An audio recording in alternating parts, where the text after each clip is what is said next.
bahwa Tuhan itu membuat kita lahir baru, born again, itu kita lahir benar-benar ada satu manusia baru yang muncul di dalam diri kita. Nah, benturan ini terjadi karena ketidaksadaran atau ketidakmengertian orang Kristen bahwa aku yang dilahirkan dari orang tuaku ini adalah daging. Tuhan berkata, yang lahir dari daging adalah daging, yang lahir dari roh adalah roh. Nah, kita jangan campur adukkan itu. Shalom, Bapak Ibu saudara-saudari terkasih, sidang jemaat yang dikasihi Tuhan. Jumpa lagi dalam Suara Gembala. Saudaraku, kali ini saya akan berbicara tentang daging. Jadi dalam Alkitab, kalau kita baca, kita banyak jumpai kata daging. Nah, apa yang dimaksudkan dengan kata daging tersebut? Tentunya daging itu bisa mengacu benar-benar pada daging ya, daging manusia atau daging binatang gitu ya. Tetapi daging juga punya pengertian rohani, yaitu sifat-sifat atau bahkan pemikiran atau perbuatan yang berasal dari manusia daging. Nah, jadi kita nanti akan belajar, saudaraku ya, bahwa daging itu bukan melulu hal-hal yang sifatnya jasmania, ya, jadi bukan yang bendawi, tapi yang sesuatu yang berupa sifat, pikiran, bahkan motivasi dan sebagainya, itu semua ada yang berasal dari daging.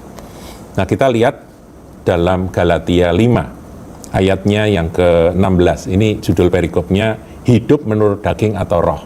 Jadi di dalam diri manusia, bahkan yang sudah lahir baru, itu ada daging tapi ada juga roh. Ya, kita lihat ayat 16. Maksudku ialah hiduplah oleh roh. Jadi kita ini didorong oleh nasihat firman Tuhan ini untuk hidup mengandalkan roh, hidup dengan kekuatan roh, begitu ya. Maka kamu tidak akan menuruti keinginan daging. Jadi satu-satunya yang bisa membuat kita sebagai anak Tuhan itu tidak menuruti keinginan daging, caranya cuma satu, yaitu hidup oleh roh. Jadi benar-benar bergantung pada roh. Nah, Tuhan mengaruniakan Roh Kudus pada kita, dan itulah yang menjadikan kita ini manusia rohani. Di dalam diri kita ini ada manusia rohani. Jadi manusia yang dipimpin oleh roh, itu namanya manusia rohani. Tapi manusia daging itu adalah suatu fakta yang tidak bisa dihindari. Nanti kita akan belajar bagaimana kita ini kok bisa disebut manusia daging, ya saudaraku ya. Mengapa kok kita ini juga manusia daging? Nah, ketika kita mengalami kelahiran baru, bukan berarti manusia daging itu lenyap. Tidak, saudaraku, masih ada. Jadi ada dua manusia dalam diri kita ya. Nah, sebab itu ayat 17 katakan, sebab keinginan daging berlawanan dengan keinginan roh. Jadi dalam diri kita itu ada dua kekuatan yang bertentangan, yang bertolak belakang, yang berlawanan. Dan keinginan roh berlawanan dengan keinginan daging. Jadi dibalik, saudaraku ya. Dua-duanya kontra, bertolak belakang. Karena keduanya bertentangan, sehingga kamu setiap kali tidak melakukan apa yang kamu kehendaki.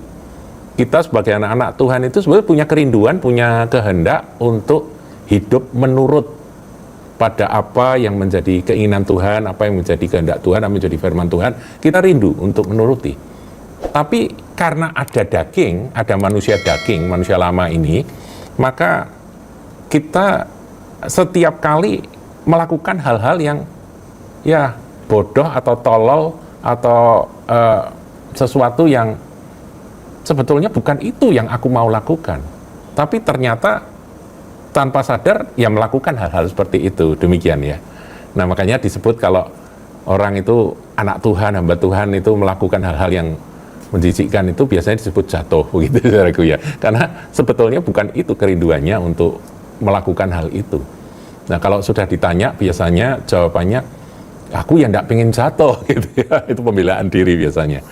Nah, kita sudah tahu saudaraku bahwa dalam diri kita ini ada dua manusia yang bertabrakan terus, bertolak belakang. Firman ini menganjurkan, nasihat dari Rasul Paulus ini menganjurkan kita untuk hidup oleh roh. Kalau kita hidup oleh roh, kita tidak akan menuruti keinginan daging. Dan ini adalah usaha kita, pergumulan kita untuk tetap tinggal di dalam roh. Nah, saudara, sekarang kita akan belajar bagaimana ceritanya kok manusia itu bisa jadi daging.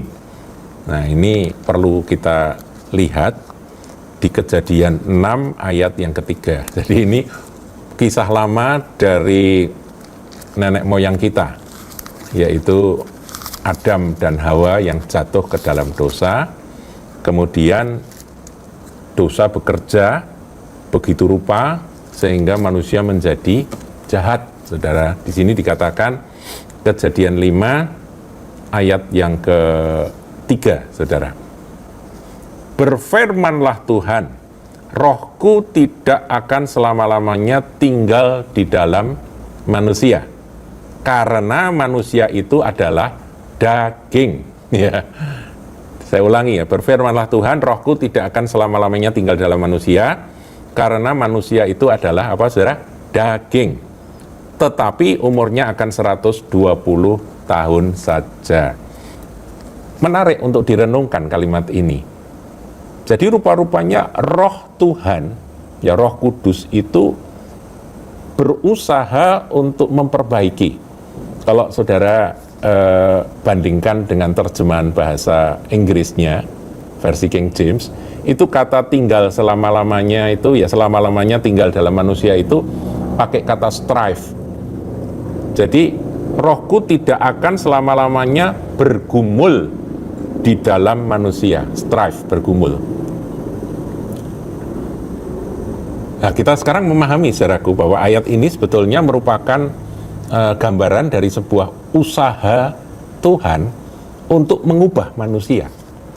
Jadi sejak kejatuhan manusia, Kejadian pasal 3, dosa menguasai manusia.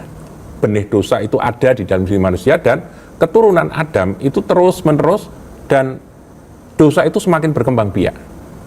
Terus begitu, saudaraku ya. Makin lama dosa itu makin menguasai manusia. Makin mencengkeram kehidupan keturunan Adam dan Hawa ini. Nah, dikatakan bahwa makin lama manusia itu makin jahat. Makin lama makin jahat. Tuhan tetap karena kasih ya berusaha dengan Roh Kudus untuk bergumul di dalam diri manusia supaya manusia itu bisa berubah begitu, saudaraku ya. Jangan jahat gitu ya, jadi baik gitu. Tapi ternyata ayat 3 ini menurut saya adalah vonis, saudaraku, vonis yang dijatuhkan bahwa manusia ini sudah nggak bisa lagi diperbaiki. Vonisnya yaitu kamu adalah daging. Jadi manusia adalah daging, ketok palu, dan tidak bisa diperbaiki. Sejak saat itu, saudara, maka manusia benar-benar adalah daging. Jadi dikatakan di sini karena manusia adalah daging. Ya, ngerti ya, saudaraku ya. Jadi manusia menjadi daging itu bukan karena melakukan perbuatan daging. Manusia menjadi daging bukan karena kalau tadi saya katakan bukan karena melakukan perbuatan daging, sudah jangan heran. Manusia jadi daging itu karena memang manusia adalah daging. Bagaimana manusia kok bisa jadi daging? Nah, kita lihat kata-kata dari Tuhan Yesus ya, firman dari Tuhan Yesus di dalam Yohanes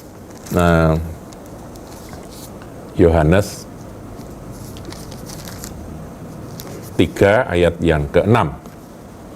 Yohanes 3 ayat yang ke-6. Jadi ini ayatnya bolak-balik ya. Tadi Kejadian 6 ayat 3, sekarang Yohanes 3 ayat 6. Ngafalinnya gampang, saudaraku ya. Saya bacakan. Apa yang dilahirkan dari daging adalah daging. Betul ya?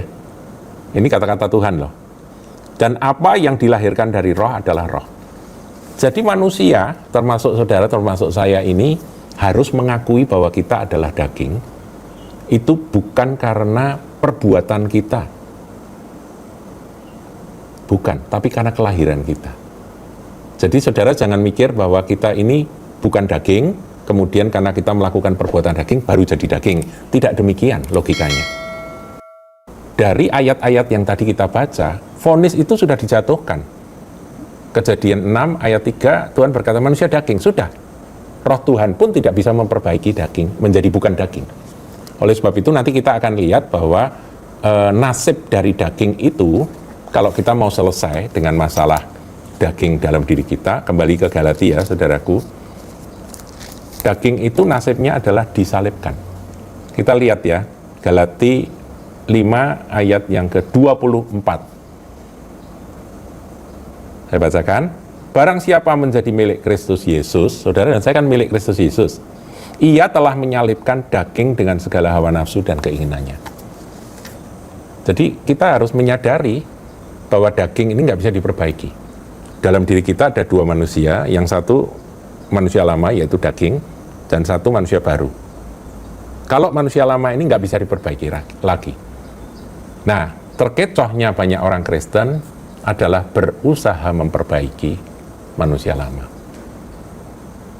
Pertama, kita harus mengakui dulu bahwa aku lahir dari orang tuaku lahir dari nenek, ya nenek kakek, dari buyut dan seterusnya. Kalau diurutkan, ya vonisnya Tuhan sudah dijatuhkan di nenek moyang dulu. Daging, ya berarti yang lahir dari daging adalah daging. Ya saya kasih ilustrasi yang lebih mudah difahami, saudaraku. Seekor monyet itu menjadi monyet karena apa, saudara? Karena lahir dari induk monyet, ngerti ya?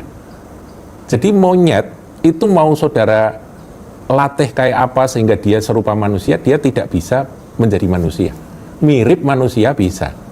Pinter, kita kagum, kita ngelihat sirkus gitu, yang monyetnya pinter, bisa nari-nari, bisa didandani dengan pakaian manusia, bisa jalan dengan dua kaki gitu ya. Mestinya kan monyet merangkak, saudaraku ya, dengan 4 kaki, tapi bisa dilatih, bisa. Saudara lihat itu komedi monyet itu, saudaraku ya. Ledek-ketek itu dulu zaman saya kecil. Itu persis seperti manusia, lucu sekali, pakai rok gitu atau pakai celana, pakai topi gitu ya. Tapi dia tetap monyet. Karena apa? Meskipun tingkahnya kayak manusia, dia tetap monyet. Dia tidak bisa jadi manusia, saudara. Nggak bisa. Dia tetap monyet. Karena dia lahir dari monyet. Nah, pengertian semacam inilah yang kita akan pegang kuat-kuat. Ini penting sekali untuk kita bisa menyadari bahwa aku adalah daging. Aku manusia lama ya maksudnya ya. Jadi yang sejak aku lahir itu adalah manusia daging. Nah itu kalau aku perbaiki nggak bisa. Itu harus aku salibkan. Kita mati bersama dengan Kristus. Itu melalui baptisan itu ya. Dikuburkan bersama Kristus. Ini pengertian Kristen itu seperti ini, saudaraku.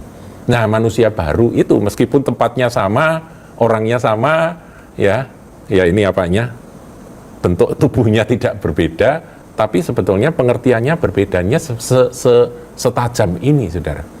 Bahwa Tuhan itu membuat kita lahir baru, born again, itu kita lahir benar-benar ada satu manusia baru yang muncul di dalam diri kita. Nah, benturan ini terjadi karena ketidaksadaran atau ketidakmengertian orang Kristen bahwa aku yang dilahirkan dari orang tuaku ini adalah daging. Tuhan berkata, yang lahir dari daging adalah daging, yang lahir dari roh adalah roh. Nah, kita jangan campur adukkan itu. Nah, ini tentunya pengertian mental saja, saudaraku ya. Kita pemahamannya dulu yang kita sadari. Saya berharap di sini saudara tidak bingung, saudara jadi cukup jernih, cukup jelas. Nanti saya akan jelaskan lebih dalam lagi bagaimana cara kita melepaskan diri dari daging. Nah, kita menjadi daging karena daging. Kita menjadi daging karena kita lahir dari daging, itu maksud saya. Tetapi yang berbahaya, saudaraku, daging itu bisa berbuat baik loh. Daging bisa berbuat jahat, iya. Tapi kalau dia tertipu, si orang Kristen ini tertipu, daging pun bisa berbuat baik. Sebelum kita mengenal Kristus, sebelum kita di dalam Kristus, di dalam diri kita ada kebaikan, saudaraku. Ya, itu yang harus kita sadari.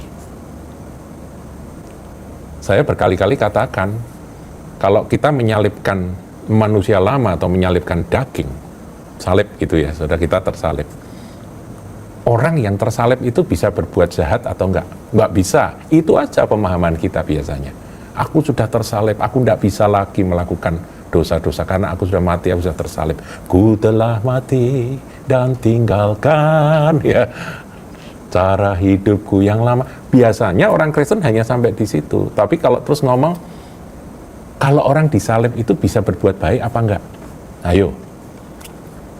Kita harus konsisten katakan nggak bisa. Jadi manusia dagingku itu tidak boleh berbuat jahat, tapi juga tidak boleh dalam artian sudah aku salibkan, juga tidak boleh berbuat baik. Nah kalau nggak boleh berbuat baik, nanti yang kalau kita melakukan perintah Tuhan itu, kita melakukannya apa saudaraku? Hidup oleh roh. Artinya yang melakukan adalah manusia baru. Jadi ada dua manusia, ini disalib saja, disalib ya sudah, kamu nggak usah berbuat jahat, berhenti berbuat jahat, tapi kamu juga berhenti berbuat baik. Sekarang manusia yang kedua ini, manusia baru ini, yaitu Kristus yang ada di dalamku, kata Paulus itu, ini harus yang melakukan perbuatan baik. Dan saya berharap, ya sedikit dalam suara gembala ini bisa membuka akan pengertian saudara. Ya, nanti ada kesempatan lain, saya akan coba masuk lebih dalam lagi. Tuhan Yesus berkati. Jangan lupa like, comment, share, dan subscribe channel GKBK Hal Semarang.